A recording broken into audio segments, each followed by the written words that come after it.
Ons het verlede jaar, ek dink die jaar voor dit begin met ons studie oor Efesiërs en so stelselmatig vers vir vers deur hierdie baie ryke boek, brief gewerk en telke male was die deurliggende of draande tema van hierdie brief die onberekenbare rykdom wat daar vir elke kind van God weggelê is in Jesus Christus.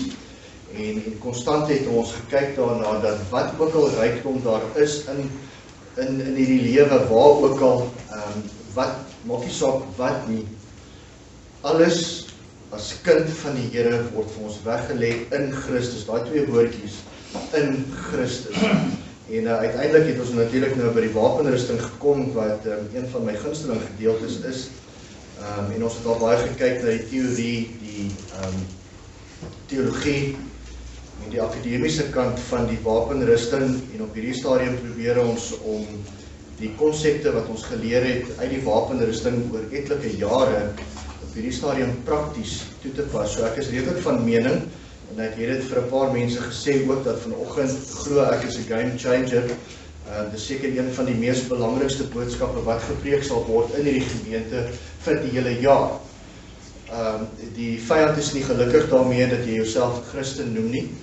Die vyand is nie gelukkig daarmee dat ons eredienste hou nie. Die vyand is nie gelukkig daarmee dat ons die naam van die Here groot maak op die maniere wat ons dit doen binne ons gemeente met elke bediening nie. En daarom sal hy alles in sy vermoë doen, alles om hierdie gemeente en om jou as individu te vernietig. Dis sy een groot plan. En hy sal nie rus tot hy dit reg gekry het.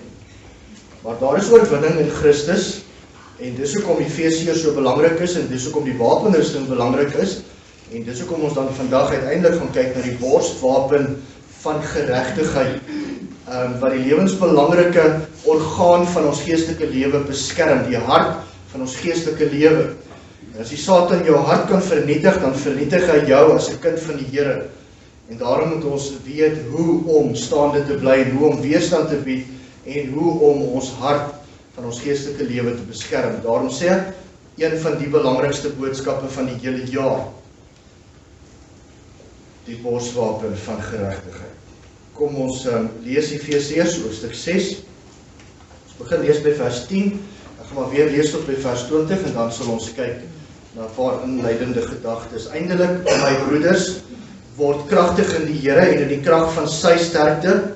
Trek die volle wapenrusting van God aan, sodat julle staande kan bly teen die liste van die duiwel. Want ons worstelstryd is nie teen vlees en bloed nie, maar teen die owerhede, teen die magte, teen die wêreldheersers van die duisternis van die eeu, teen die bose geeste in die lig. Daarom neem die volle wapenrusting van God op, sodat julle weerstand kan bied in die dag van onheil en nadat julle alles volbring het, staande kan bly. Staan dan vas, julle lendene met die waarheid omgord, met die borswapen van die geregtigheid aan, en dan skoene aan julle voete die bereidheid vir die evangelie van vrede. Behalwe dit alles neem die skild van die geloof op, waarmee julle al die vuurige pyle van die bose sal kan uitblus, en neem aan die helm van verlossing, die swaard van die gees, dit is die woord van God, terwyl julle met alle gebed en smeking by elke geleentheid bid in die gees, en juist daartoe waak met alle volharding en smeking vir al die heiliges en vir my, sodat 'n woord my gegee mag word as ek my mond oopmaak, om met vrymoedigheid die verborgenheid van die evangelie bekend te maak, waarvoor ek 'n gesant is in kettinge, sodat ek daarin vrymoediglik mag spreek, soos ek moet spreek. Net tot sover die woord van die Here. Die borswapen van die geregtigheid. Die Romeinse soldaat van ouds, wanneer hy in die oorlog getree het, moes hy homself beskerm met 'n wapenrusting.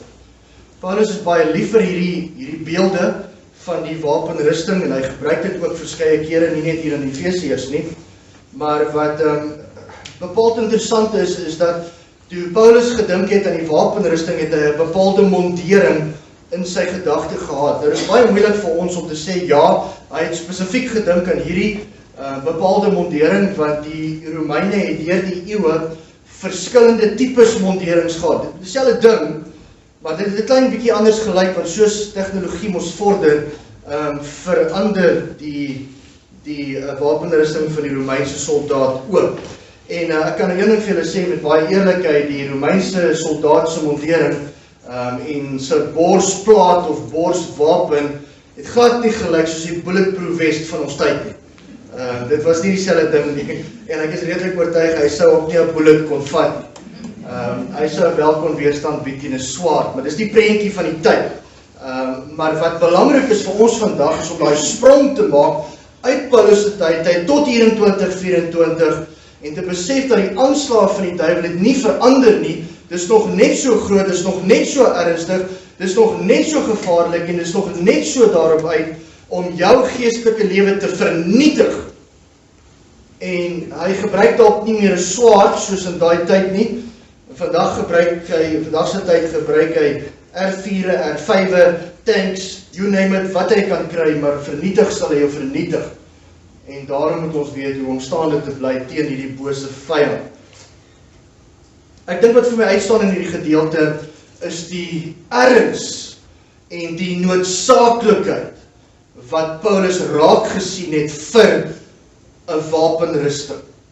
Afgesien van hoe dit gelyk het, maak nie saak nie, ons het 'n goeie idee en ons weet nou almal min of meer hoe die hoe die wapenrusting as sulks gelyk het. Maar Paulus sê dis ernstig, dis noodsaaklik. En interessant genoeg, as jy gaan kyk na 2 Korintiërs 10 vers 4, dan skryf Paulus op hierdie plek, hy sê, want die wapens van ons stryd is nie vleeslik nie, maar kragtig deur God om vestings neer te werk. Elke plan wat die Satan het teen jou geestelike lewe sal nie slag as jy bewapen is met die wapenrusting. Anderzijds is jy blootgestel. Nou, wanneer ons praat met die borswapen van die geregtigheid, dis 'n groot woord, nie waar nie. Wie in graad 1 verstaan wat is die borswapen van geregtigheid? Hier is kinders wat ouer is al amper 10 jaar oud en hulle sê, nee, dominee, ek verstaan nie wat is 'n borswapen van geregtigheid nie. En miskien is hier 'n paar van julle wat 'n goeie idee het, wat is die borswapen van geregtigheid, maar miskien is die knoop nog nie heeltemal deurgehak nie. Vriende, kom ons sluit ons oor en vra ons Here asseblief, help ons om beter te verstaan.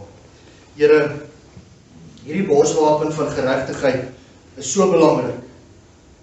En ons wil vir U vra, Here, dat U asseblief hierdie skrif vir ons sal oopbreek in hierdie oggend, dat ons diep kan insien in hierdie wapen wat ons het tot ons beskikking, om die lustige aanslae van die duiwel te kan afweer, en om staande te kan bly in Christus.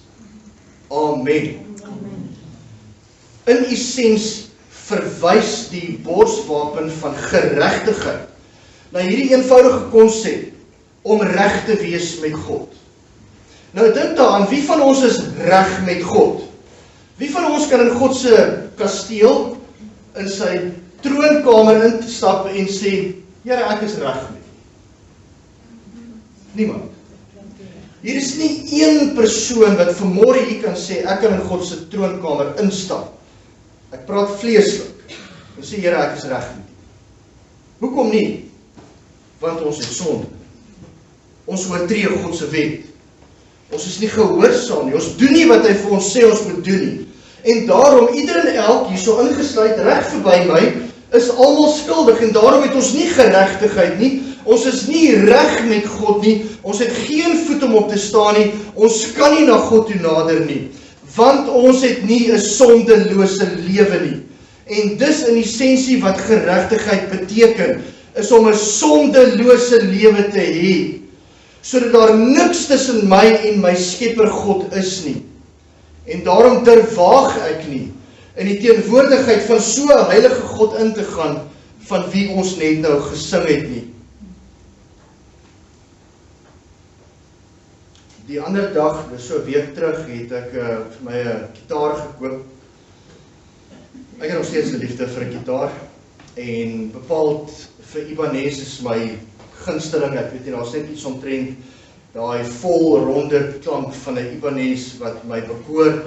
en ek het een gesien vir 'n baie goeie prys, en ek het dadelik besluit ek wil hom koop, en ek het toe reëlings getref, en ek het die man ontmoet, en toe ek by sy kar kom, en hy die deur so oopmaak, styer ek so terug van die reuk in sy kar, en hy haal die gitaar uit, en dadelik toe ek die gitaar sien, dis presies wat ek wou gehad het, toe neem ek die gitaar in my hand, en ek kyk hom van bo na onder, en ek assesseer die gitaar, om te sien of daar enige merke is, of daar enige goed is wat stikkend is, of daar enige iets is wat hierdie gitaar gaan verhinder om te doen wat ek wil hê hy moet doen. En ek het hom deeglik ondersoek, en ek het gesien die gitaar is baie vuil, hy was baie lank nie gebruik nie, hy was vol stof. Die gitaar het gestink, na rook, gestink. Daar was 'n snaar weg, die ander snare was in elk geval in 'n haglike toestand. En soos ek na die gitaar gekyk het ek gesien, maar ek kan iets doen omtrent al hierdie probleme wat ek dadelik raak sien. Want ek kan hierdie gitaar heeltemal uitmekaar uithaal, ek kan al die skroefies losdraai, ek kan hom tot op sy fynste vorm moontlik kan ek hom uitmekaar uithaal, en ek kan hom restaureer, en ek kan hom weer mooi maak, en ek kan hom weer speelbaar maak, en ek kan hom gebruik vir die doeleinde wat ek hom graag voor wil gebruik. Maar kan julle sien, ek het 'n standaard gehad, ek het gekyk en ek het gesoek en ek het geassesseer, en ek het besluit, dis my standaard, en daarom wil ek hom hê. Maar toe ek hom sien, en hy's vuil en hy stink, en daar's 'n paar goedjies wat ek moet fix, toe sê ek kan hom restaureer, ek kan hom weer maak, dit wat hy veronderstel is om te wees, toe hy uit die fabriek uitgekom het, en ek het dit gedoen. En ek het gister of eergister hom gaan uithaal, toe sê ek vir Ronel, luister hier.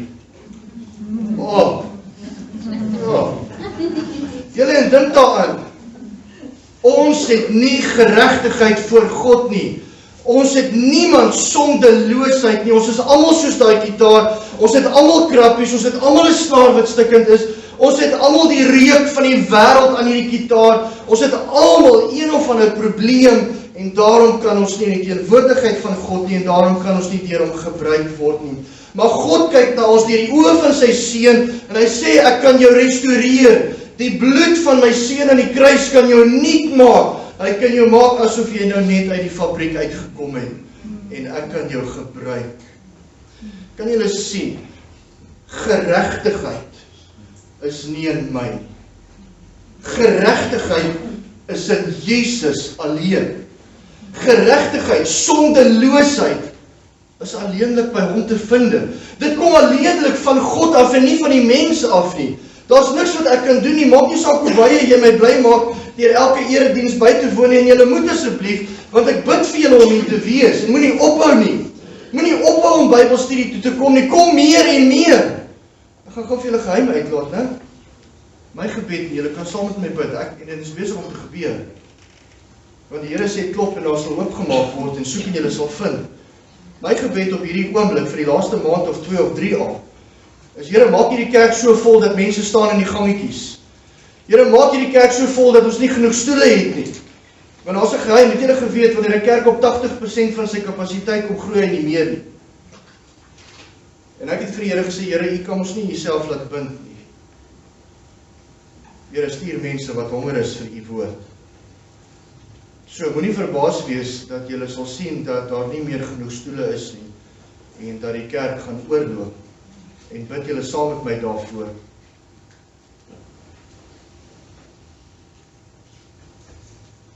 Maar geregtigheid is slegs in Jesus te vind. Hy is die enigste een wat sondeloos is. En as ons nie in hom is nie, kan ons nie geregtigheid kry nie. Nou, julle sal almal saam met my kan stem vandag, die vyand val ons aan. En hy probeer alles in sy vermoë om vir jou te verduidelik, jy is nie 'n kind van God nie. Met wie het dit al gebeur? Enige iemand hier? Het die vyand al ooit deur mense of deur omstandighede vir jou kom sê, daai sondes wat jy gedoen het is te groot, die Here het dit nooit vergeet nie, vergewe ook. Daai dinge wat jy gedoen het is te veel, en dis nie alles vergewe nie.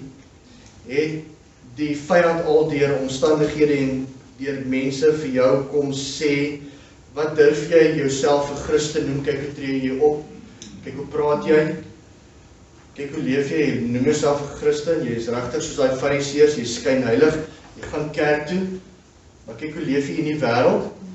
Die Here Jesus het al jou sonde vergewe, maar kyk jy hou nie op met hierdie goed nie, jy bly val. Ek sê vir jou, jy is nie 'n kind van die Here nie. Jy is nie 'n kind van die Here nie, want jy bly val. Jy bly trap in daai struike, so spaar jouself die moeite, hou op om kerk toe te gaan. Hou op om Bybelstudie toe te kom, hou op om saam met die kinders van die Here bymekaar te kom. Moenie eens Bybel lees nie, man. Wat lees jy Bybel? Jy blaf vir jouself. Moenie meer bid nie, gooi daai lysie weg, gooi dit in die vuur, next time as jy 'n braai hou. Het die vyand al dit met jou gedoen? Hy doen dit met ons, want hy wil nie hê jy moet veilig wees, hy wil nie hê jy moet staande bly nie. Hy wil nie hê jy moet reg met God wees nie, want hy bring jou aandag en jou fokus die heeltyd terug na wie toe? Na my toe, wat nie reg met God is nie. En maak nie saak wat gebeur nie, ek is nie reg met God nie. Maar weet julle, Jesus is reg met God. Jesus is sondeloos. En nou het ek 'n geweldige probleem, want ek is nie, maar Jesus is, so hoe kan ek nou teen die vyand opstaan? Hoe kan ek nou opstaan en sê, maar vyand, jy weet nie waarvan jy praat nie, want ek is reg met God. Nou is 'n baie interessante ding, en ek het al daaroor gepreek, en dis maar net die, 'n klein bietjie van die teologie in die agtergrond, van hoe die geregtigheid van Jesus, hoe die sondeloosheid van Jesus na my toe kom, en al val ek en al struikel ek, en al kom ek terug en ek sê, Here Jesus vergewe my, dan bly ek reg met God. Ek weet nie hoe gebeur dit nie, dis amazing, maar dis waar. En hoe gebeur dit? Dit is baie eenvoudig. En ek hoop jy's 'n boekhouer hier vanoggend wat luister. Dis soos 'n eenvoudige boekhouding. Dis 'n eenvoudige boekhouding, want ek het skuld, het julle geweet. Ek het skuld by God, want ek het oortredings begaan. En alles jy kind van die Here, kom ek vertel jou gou 'n geheim, jy val nog steeds. En daar's nog steeds goed wat jy doen, wat jy nie moet doen nie, jy weet jy moet dit nie doen nie. Paulus het vir ons herinner daaraan, die goeie wat ek wil doen, dit doen ek nie, en die slegte wat ek nie wil doen nie, dis die dinge wat ek doen. So ons almal het hierdie stryd tot en met die dag dat die Here Jesus ons kom haal, of tot en met die dag dat ons sterwe, maar ek bly iemand met skuld. En Jesus het nie skuld nie. So hoe kom Jesus se sondeloosheid op my? Baie eenvoudig, kom ek verduidelik vir. Ek weet I'm beating around the bush en jy raak frustreerd. Jy sê, get to the point, ek gaan nou. Dis boekhouding. Ek het skuld. Nou sê God, goed, ek het my seun gestuur. Hy het letterlik fisies op hierdie aarde geleef, sonder sonde. 'n mens net soos ons. En hy het so gesterwe, en hy het so opgestaan, en hy het so opgevaar.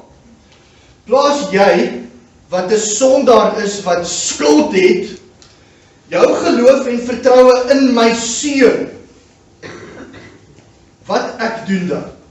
Dan vat ek jou skuld, en ek debiteer dit by jou, ek neem dit weg, ek skryf dit af, en ek krediteer dit vir my seun, want my seun was sondeloos, en hy is sondeloos, en hy sal so bly. So jou sonde, jou nie reg met God, gaan nou na Jesus toe, wat reg is met God, en daar word dit uitgekanseleer. Nou wonderlik, dis die begin, nou het ek nie meer sonde nie. Al my sonde is op Jesus, is dit nie mooi nie? Kan ek 'n amen kry? Net so 'n klein Pinksterkerkie vanoggend. Amen, Here. Baie dankie vir die groot genade, Here. Al my sonde wat ek gedoen het, verlede, hede en toekoms, is nou op Jesus. Maar ek sit met 'n probleem, want ek is nog steeds nie reg met God nie, want ek gaan môre weer val. Ek hoop nie so nie, maar die stukke van die duiwel is daar, en ek mag moontlik weer val. En dan gaan God weer vir my kyk, en dan sien hy iemand wat nie reg is met hom nie, en dan is ek weer in die skuld. So wat doen God? Hier kom die boekhouder. My skuld is weggeneem, dis gekanseleer, dis in Jesus. Nou sê God, my seun het 'n sondelose lewe. Ek vat sy rekening, en ek krediteer, luister, ek krediteer sy sondelose lewe vir jou. En ewe skielik het jy nie meer sonde nie, maar jy kry sondeloosheid. Dis geregtigheid. Jesus het volle geregtigheid voor God, en ewe skielik is ek ten volle geregtig voor God. Maar ons voel nog steeds sleg, want ons struikel en val. Wat doen ek dan? Want dis die vyand se strategie. Nou probeer hy my aankla. En hy sê vir my, maar jy is nie reg met God nie. Dan sê ek vir hom, jy moet nie met die duiwel praat nie, asseblief, hierdie is figuurlik. Hoor julle my? Praat nie met die duiwel, hierdie is figuurlik. Dan sê jy, my vader, voor wie ek skuldig was, het my skuld geneem en dit gedelg in sy seun.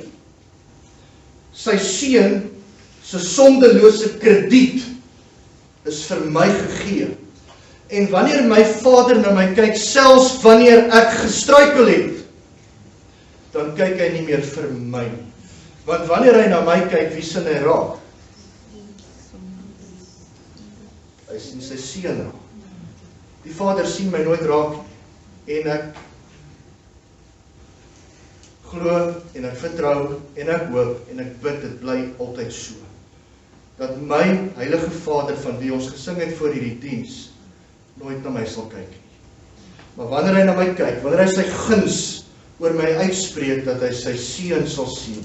En dat jy altyd sal besef vir die res van jou lewe, ek is in sy seun. Wanneer my Vader my sien, sien hy sy seun en niks anders nie. Dit is die borswapen van geregtigheid. En nou het ek hierdie stryd, my skuld is vergewe, ek het 'n sondelose lewe gekry in Christus, maar hier is die stryd, en dis wat ons noem die heiligmaking. Ek gaan nie volgende daaroor preek nie, dis so 'n preek en 'n onderwerp heel op sy eie, maar dis daai stoeigeveg, waar ek nou begin tree vir tree, stoei ek teen hierdie ou mens, want wat ek nou wil doen is, ek het 'n krediet gekry van 'n sondelose lewe, dis my hart, dis die lewensaard, dis die kardinale, het julle geweet, kardios is die Griekse woord vir hart, waarvandaan kom die kardinale woord, dis die hartsaak. Die hartsaak van my geestelike lewe is dat ek reg is met God. En omdat ek reg is met God, en omdat my innerlike mens vernuwe is, en my uiterlike mens nog vervalle is, en nog wil dinge doen wat verkeerd is dit die res van my lewe 'n stoeigeveg om my vlees in bedwang te bring, sodat my vlees in harmonie kan wees met my gees. Dis heiligmaking, maar daaroor dalk op 'n ander dag. En daarom sê Paulus, die goeie wat ek wil doen, dit doen ek nie, Romeine 7, vers 7 tot 26. Vriende, laat my toe om net so 'n klein bietjie prakties te raak, net vir 'n paar minute, ek sien ons het nog 'n paar minute wat ons kan gebruik. Ek wil net vinnig, en ek sê dit met geen spesifieke rede nie, net vinnig, dit prakties maak, want ons het die teologie en ons het die teorie van geregtigheid, verstaan julle dit nou? Dit is baie maklik, dit is nie moeilik nie, maar my vraag is, hoe doen ek dit prakties nou môre as julle by die huis kom, of dalk selfs middag, want die vyand, die ding is lustig, en hy spaar nie eers 'n Sondag. Jy weet, hy kan dalk al, as jy net die uitry by die hek al begin met sy aanvalle, en sjoep, daar's risie in die kar, wat ook al, mens weet nie wat gebeur nie, maar die vyand is regtig boos, en hy probeer alles in sy vermoë, om die kinders van die Here te kniehalter, en selfs te vernietig. So, hoe kan ons staande bly, met die borswapen van die geregtigheid aan? Wel, ons dra die borsplaat van geregtigheid, eintlik wil ek nie sê borsplaat nie, want dit is baie eensydige begrip. Kom ons praat eerder van die borswapen. Ek hou van daai woord. Die ou Afrikaanse vertaling is baie sterk. Die borswapen van die geregtigheid. Ons dra hom wanneer jy na die Here toe draai, wanneer jy in versoeking kom. Wie van julle het nie versoeking al beleef in jou hele lewe? Nee, versoeking is 'n alledaagse ding. Jakobus help ons hiermee. Jakobus sê vir ons in Hoofstuk 4 vers 7, hy sê, onderwerp julle dan aan God, weerstaan die duiwel. Kan julle die konflik sien? Weerstaan die duiwel, en hy sal van julle af wegvlug. Daar is 'n klein bietjie raad. Hoe dra ek die borsplaat van geregtigheid? Wel, ek dra dit wanneer ek na die Here toe draai, wanneer ek in die versoeking beland. Nommer 2, ons dra die borswapen van geregtigheid, wanneer ons hart beskerm teen die duiwelse planne. Jy is nou vandag in die kerk gewees, het baie mooi geluister, En jy weet nou, wat om volgende keer vir die vyand te sê, wanneer hy jou laat twyfel of jy 'n waarlike kind van die Here is. Maar daar's 'n klein bietjie meer Christelike perspektief vir ons opgeskrywe in Spreuke, hoofstuk 4 vers 23, waar daar staan, bewaak jou hart meer as alles wat bewaar moet word, want daaruit is die oorspronge van die lewe. Hierdie waarhede, hierdie teologie, hierdie teorie wat ons vandag geleer het van geestelike boekhouding, van dit wat ek gekry het in Christus, moet ek nou onthou en hier in my hart bewaar. En hoe bewaar ek dit? Wel, ek sit die borswapen van geregtigheid aan. Ek is 'n kind van die Here. Satan, jy kan maak wat jy wil. Die bloed van Christus het my gereinig. My hart is reg met God. Staan terug. En wat sê die woord van die Here? Dit sê hy sal wegdraai en wegvlug. Maar jy het die verantwoordelikheid om jou hart te beskerm, want jou hart is waar die Here die lewe kom planteer. Die Satan is die ontwerper van die dood. En as jy gaan toelaat dat hierdie dinge wat hy deur mense en omstandighede vir jou probeer kommunikeer, dan laat jy die dood toe om in jou hart in te kom. Want jy het nie die borswapen van die geregtigheid aan nie. Ons dra die borswapen van geregtigheid wanneer ons dinge vermy wat ons kan verstrik. En hierdie is seker vir my die groot fokus van vanoggend se boodskap. Ons dra die borswapen van geregtigheid. En ek gaan julle vra om asseblief vir 'n oomblik net wakker te word en ernstig te luister. Baie ernstig. Skuifel vir 'n oomblik links, regs, vorentoe, agtertoe. Doen wat ook al dit nodig is, net om ekstra te fokus. Ons dra die borswapen van geregtigheid wanneer ek dinge vermy wat my kan verstrik. Let wel, ek sê nie sonde nie. Ons dink altyd is net die sonde wat ek vermy, is nie net die sonde nie. Dis die dinge wat my verstrik. Is veral sonde, maar is nie net sonde. Om die borswapen van geregtigheid te dra beteken dat jy daagliks dinge en plekke vermy wat jou kan verstrik. Wat bedoel ek? Wel, wanneer iets so belangrik raak, dat dit my wandel met die Here belemmer, dan is jy besig om die vyand toe te laat om by jou hart uit te kom. Ek het 'n klomp goed hier op my papier neergeskryf en dis nie alles, dis net om ons gedagtes aan die gang te kry. Wanneer daar iets in jou lewe opduik wat ewe skielik van jou Bybelstudietyd, jou persoonlike Bybelstudietyd kom steel, of dit verkort, dis nie sonde nie, maar is besig om jou te verstrik. Wanneer iets in jou lewe opduik wat jou kontak met God belemmer, wat jou kontak met God minder maak, dan is jy besig om verstrik te raak. Wanneer daar iets in jou lewe opduik wat jou samesyn met gelowiges minder maak, is jy besig om verstrik te raak. Enige ding wat my geestelike lewe en samesyn met gelowiges bedreig en daarvan kom steel, is iets wat ek met alle mag en mening moet bestry en vernietig en verwoes. Wat is hierdie goed waarvan Donitian praat? Wel, vriende, kom ons noem hulle op, daar's 'n paar. Ek het hier geskryf sport. Wanneer jou sport by jou kom steel, jou Bybelstudietyd, jou tye van gebed, jou tye van kerk toe gaan, wat ook al, enige tipe van geestelike inspraak in jou lewe wat minder word omdat jy meer sport beoefen, is een van daai goed wat jy teen moet waak. Ontspanning. Jy geweet dit kan gebeur. Nee, doen ons moet 'n bietjie gaan ontspan. Ek het nou sê, nee, ons moet 'n bietjie wegbreek.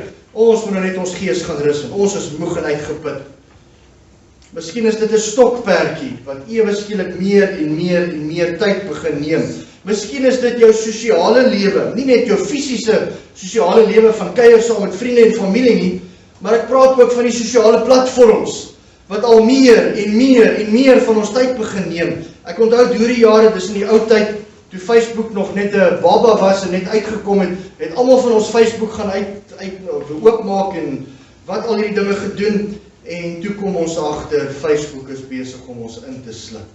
want dis meer en meer en meer en meer en meer tyd voor Facebook. En dis maar die begin gewees van hierdie wêreld, en hierdie wêreld het baie groot geword, en ek merk op hoe hierdie wêreld steeds groei, en mense insluk, soos wat 'n voeltjie 'n wurm insluk, en daarvan ontslae raak. Het jy geweet, jou werk kan jou verstrik, wanneer jy nie meer werk vir jou werk nie, maar wanneer werk nie meer net genoeg is nie, en jy meer en meer en meer moet werk, want jou lewenstyl kan net nie meer tevrede wees met dit wat jy by jou werk kry nie. Het jy geweet, skoolwerk kan die stryk wees wat jou verstrik? Het jy geweet, skoolwerk kan die fokus van jou lewe raak tot so 'n mate dat die Here nie meer die aandag kry nie? En nou sê ek nie, julle moet hard werk nie, julle moet asseblief hard werk, julle moet asseblief hard leer, en julle moet asseblief goeie punte kry, want dis wat kinders van die Here doen, hulle gee hulle beste altyd, want hulle gee dit vir die Here. Maar het jy geweet dat jy op 'n plek kan kom waar jy net lewe vir die prestasies en die akademiese uitdelings?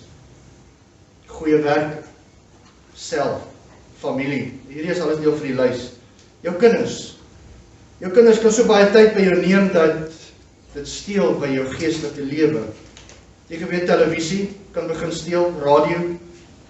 Het jy geweet, al die YouTubes en die boodskappe op internet kan jou tyd begin steel en jou verstrik? Christelike inligting, geleerdheid, erkenning, hoogmoed. Noem op, die lys gaan aan en aan en aan, en ek moes eintlik maar net stop daarso, want daar's 1000 ander goed. Ek dink jy kry die idee. Ek dink ons kry die idee, ons het ontvang geregtigheid van Jesus. My skuld is weggeneem. Nou moet ek die borswapen van die geregtigheid dra. En om dit te doen, moet ek weerstand bied teen dinge wat my tyd steel. En vriende, ek wil jou nie oor die vingers stik nie, want ek het self nodig om na 'n paar goed te kyk wat in hierdie lys is. Maar ek wil vir jou vra om asseblief saam met my eerlik te wees vandag. En kyk na jou lewe. Wat is daar wat soveel begin steel het, wat jou begin verstrik het, dat jou tyd en intimiteit met die Here skade ly? Die oorlog is groot. En ons gaan nie staande bly. Ons gaan nie staande bly as ons nie teen hierdie goed beklei nie. Die Here Jesus het vir ons gesê in Matteus 5 vers 6, salig is die wat honger en dors na die geregtigheid, want hulle sal versadig word. As jou begeerte is om meer en meer soos Jesus te wees, as jou begeerte is om meer en meer van hierdie wêreldse goed af te sterwe, wat jou tyd kom steel en insluk het, sê die Here Jesus, sal jy versadig word. Jy gaan 'n vrede en 'n blydskap en 'n vrede ontvang wat woorde nie kan beskryf. En dis wat dit is om die borswapen van die geregtigheid daagliks, dag tot dag te dra en weerstand te bied teen die vyand. Amen. Amen. Kom ons bid saam.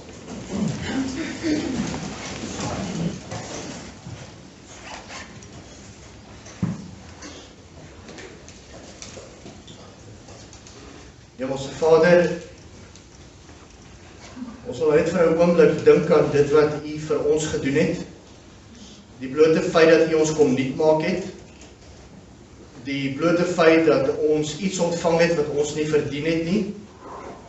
En dat U nie meer na ons kyk in ons gebrokenheid nie, maar dat U seun sien. Here, ek sê vanoggend vir U baie dankie daarvoor, en dat ek uit hierdie erediens kan uitstap met 'n groot opgewondenheid en selfs 'n blydskap dat ek kind van God genoem mag word. Dit maak nie saak wat die wêreld daar buite sê nie, hulle kan ons maar aankla. Hulle speel in elk geval maar net in die kamp van die duiwel. En hulle besef dit nie. Maar ons is U kinders, bloedgewaste kinders van die Here.